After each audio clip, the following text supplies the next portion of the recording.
1.8 trillion pieces of plastic float at the surface of the Great Pacific Garbage Patch. Here, the ocean cleanup is deploying the world's first technological solution to this growing problem. The principle behind it is simple. Create a coastline where there are none. Concentrate the plastic and take it out. The system consists of a 600-meter-long floater and a 3-meter deep skirt attached below. The floater provides buoyancy to the system and prevents plastic from flowing over it, while the skirt prevents smaller particles from escaping underneath. As the impenetrable skirt creates a downward flow, marine life can safely pass beneath it. Here is how the system catches plastic.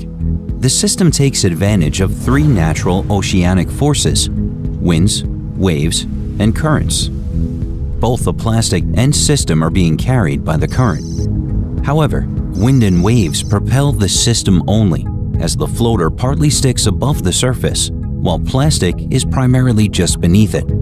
The system thus moves faster than the plastic, allowing the plastic to be captured. The skirt extends deeper in the middle of the system than on the outer edges. As the current applies pressure on the skirt, the system naturally adopts a U-shape, which enables it to concentrate plastic in its center, like a funnel. The drag generated by the skirt also acts as a stabilizing force, allowing the system to reorient itself when the wind changes direction.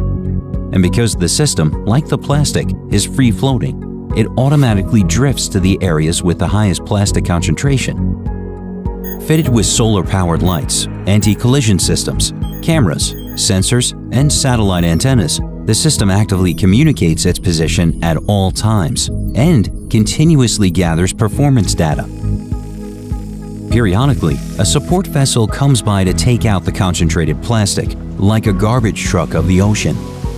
The plastic is then transported to land, recycled, and made into durable products. This is the first of a fleet of 60 systems.